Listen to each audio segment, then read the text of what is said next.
Assalamu alaikum everyone, and Ramadan Mubarak. I want to offer my apologies first. I meant to get this presentation out much earlier. I think when I started working into it, I realized just how big a workload I had put for myself. I also wanted to talk to a number of community leaders and religious leaders and experts in the field and get their feel for whether or not this initiative was feasible. I've had some pretty positive feedback with this initiative, and I hope that when you look at this, you'll also agree that this is a really good initiative to take. So here we go. This is the presentation on Islamic sex education towards a transformative Islamic sex culture. So, like I said, I'm going to divide this into several parts.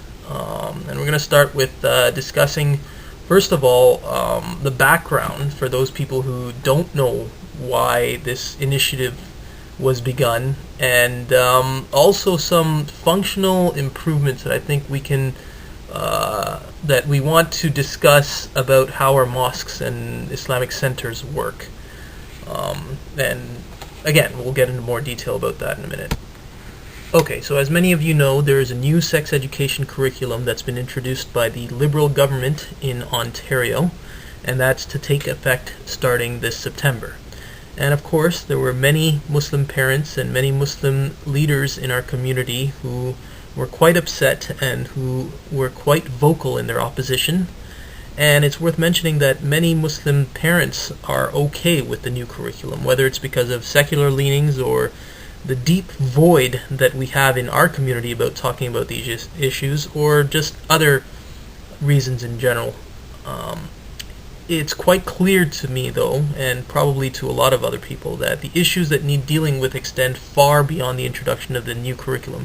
And I think at this point it's useful to think of this new curriculum as a wake-up call towards the larger issues of sexuality that confront our community, rather than the target of our ire, really. If we look at it that way, I think we're looking at it in the right way. Really, as one person said, the public education system is far more concerning than, or the public education environment is much more concerning to them than the public education curriculum. Okay, so the focus right now of this new movement is to introduce a new Islamic sex education curriculum as an alternative to the current public system sex education curriculum. One thing we also have to deal with is the knowledge and education gap on sexuality. I think one of the reasons that we're facing a lot of problems is we are completely silent on this issue, as opposed to an outer, larger community that's quite vocal about it. And as I mentioned, there's some general functional and organizational improvements that we can address at this point as well for our mosques and community centers. So this is another opportunity to ask ourselves whether we want to be advancing in the field of engineering or medicine, as opposed to the areas of concern that our community face, which have more to do with social sciences and arts. And it's these two subjects and the subject matter that really develop our attitudes around sexuality in our communities. And we need to have more people focused on the social sciences and the liberal arts. We also want our mosques to be more closely connected with university research and learning centers. Our mosques, unfortunately, are seen as the last place that a lot of this education gets filtered down to. And we want to change that. We want to narrow that gap and move in a direction that puts our mosques at the forefront of new knowledge and new social science initiatives. And finally, we have to face the fact that whether we like it or not, overwhelmingly Muslim kids will still be going to public school, and that's true for at least one more generation. And we're not even talking about higher education institutes. And we need to make our programs facilitate this and use appropriate and relatable language For example, a simple example on the areas of sexuality, the story of Sayyidina Yusuf alayhi salatu wassalam and Zulaika. Do we talk about that when we bring up issues of sexual assault? How can we inspire sexual assault victims with a story like that? How can we talk about what it means for people who are deemed to be looking too attractive when we bring up the tradition of Sayyidina Yusuf alayhi salatu wassalam? So those are some of the things that we need to work at how to talk to our kids about, the ones that go to public education systems. However, this is also an opportunity to talk about how we can expand our Islamic schools and spaces for our kids to grow up and learn as Muslims. Ultimately, we do want better Islamic schools and spaces for our kids. By better, I mean also more liberating, more tolerant, and as well as, of course, more cost-effective, more adequate, and by that I mean where teachers are paid adequately, and also encouraging our children to move in a direction that's more in line with our Islamic values. We also want to talk about how to reach out to new immigrants, those from a Pakistani background, those from a Middle Eastern background, and bring them up to speed with the new culture and the initiatives we're trying to push to deal with the new surroundings. For example, supposing that this new sex education curriculum or sex awareness program for parents was provided in Arabic or in Urdu. I mean, some of our most passionate resources are new immigrants, and it's helpful if they are brought on board quickly so that we can harness their energy as well. Okay, so some specific areas of improvement where it comes to transforming the sex culture. We need to create platforms to speak on issues of sexuality. And, for example, there are many websites that deal with this issue online. Some of them are respectable, some of them are not. And we need to spread word of the ones that are respectable in our community, spread an awareness of them. We need to be able to talk in overt and covert terms about sexuality within our community. We need to discuss how we can talk about it in small community groups, in our small discussion circles, and then on larger levels as part of a Jummah khutbah. Now, one thing I want to also do is to move away from this notion that by being ignorant, by ensuring that our children are ignorant of these matters, we somehow protect them and we preserve their innocence, their fitrah, their hayat. And we need to get rid of that notion altogether. And I'm going to make an analogy here. Supposing there was an army that was out to attack our children.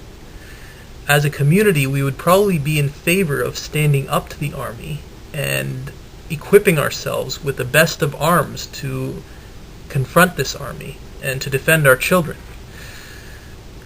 Now, supposing that army was naked, would we then be, as a group, turn around and close our eyes and cover our face and say, Na'uz billah, I can't stare at that, what's going to happen to my wudu? No, we would turn and confront the army, and we might even make wudu before we confront the army, but we would still confront the army and arm ourselves, and we would also, just in case we were not there to protect our children, we would arm our children as well.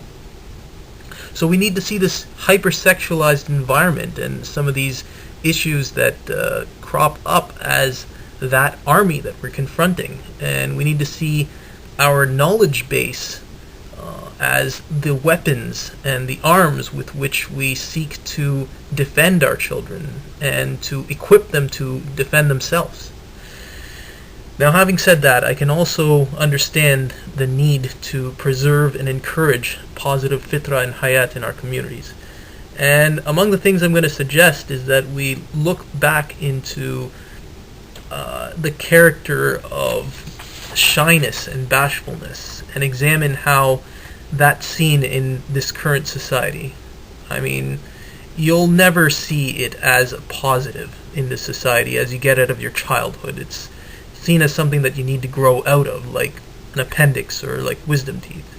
You're not going to see a job posting with shy or modest as a qualification. You're rarely going to see a singles posting saying, wanted, someone who's shy. And this has huge implications for our children growing up, and of course that spreads to issues of sexuality and gender interaction. I mean, that's a culture that carries right into that. So we need to talk about how we can preserve and nourish that sense of shyness. We want to talk instead of talking about the people who stand out, we want to talk about the people who stand back out of a sense of shyness, out of a sense of bashfulness. As Rasulullah said, shyness is a part of faith, and we want to preserve it. Okay, so this is a big area of contention, the LGBTQ plus community and individuals. I know that many parents, much of their concerns about having a new sex education curriculum are the ideas that are being spread about the LGBTQ plus community. For those of you who don't know what that stands for, it's lesbian, gay, bisexual, transgender, queer, and others. And there's a lot of knowledge that we need to pick up before we talk on these issues.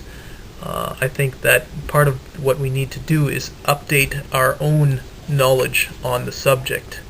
And again, if we are going to talk about and instill the strongest Islamic values and preserve the highest levels of compassion and understanding and make it compatible with scientific knowledge, then we really need to update our own knowledge on the issue. One of the problems, as I see it, is that sexual liberation is being mixed up with an issue that should purely be about human rights. So as I mentioned, a sex education curriculum is only one aspect of what we need to address when dealing with issues of sexuality that are permeating into our children's consciousness from the environment that's around them. The other things that I want to address is the sex awareness education for parents, and this would be a kind of a program for parents to stay up to date with the hazards and dangers that our children are being subjected to, and how to steer around them or through them with the proper manners and self-respect still intact, and how we deal with them as a community. For instance, the issue of arts. I mean, many of the ideas and culture that permeate into our children's minds comes from, well, what sort of movies have they been watching, or what sort of comic books or video games are they exposed to. And I think this is an opportunity to ask ourselves, well, what movies can we make? What arts platforms can we build that would encourage new artists to come up with content that is acceptable? And how do we fund these platforms and these innovative artists towards developing arts that are more in line with the values that we want our kids to be instilled with? What sort of video games, what sort of movies, what sort of comic books can we encourage? Can we encourage a $5 per showing movie to be shown at our community centers every so often? Then we want to talk about gender interaction and how we need our kids to be knowledgeable about how to deal with members of the opposite sex, both within the Muslim community and outside of it, because there might be a slightly different environment they're exposed to say the least, when they have gender interaction outside of the Muslim community. And that brings us to a very important point that we need to address, which is marriage. And marriage is, if we see marriage as the only acceptable manner in which an intimate relationship can occur between a Muslim man and a Muslim woman, then we need to work really hard at making sure that marriage is accessible very, very accessible for everyone. I mean, it should be the easiest thing to get married in a culture, in an environment in which there are so many other options available. Okay, so in summary, as I've said a number of times, we need more than a new curriculum. We're going to need to change the culture around us, and what we want is a culture that is not just preventative or reactive to this current culture, but one that's truly transformative. And I know a lot of you are looking at that and saying, well, that's impossible. And sure, overnight, that's certainly something that we can't expect to get done overnight. But my belief is that this new sex education curriculum has once again raised an awareness, raised a new energy amongst us. And if we can harness that energy, if we can seize that moment and work together and coordinate things well, then hopefully we can change at least a part of that environment for our children. Certainly we can sow the seeds of a new environment and a new culture. So that's the end of part 1 of this presentation. Stay tuned for part 2, 3, and 4. Inshallah. Talk to you later. Assalamu alaikum.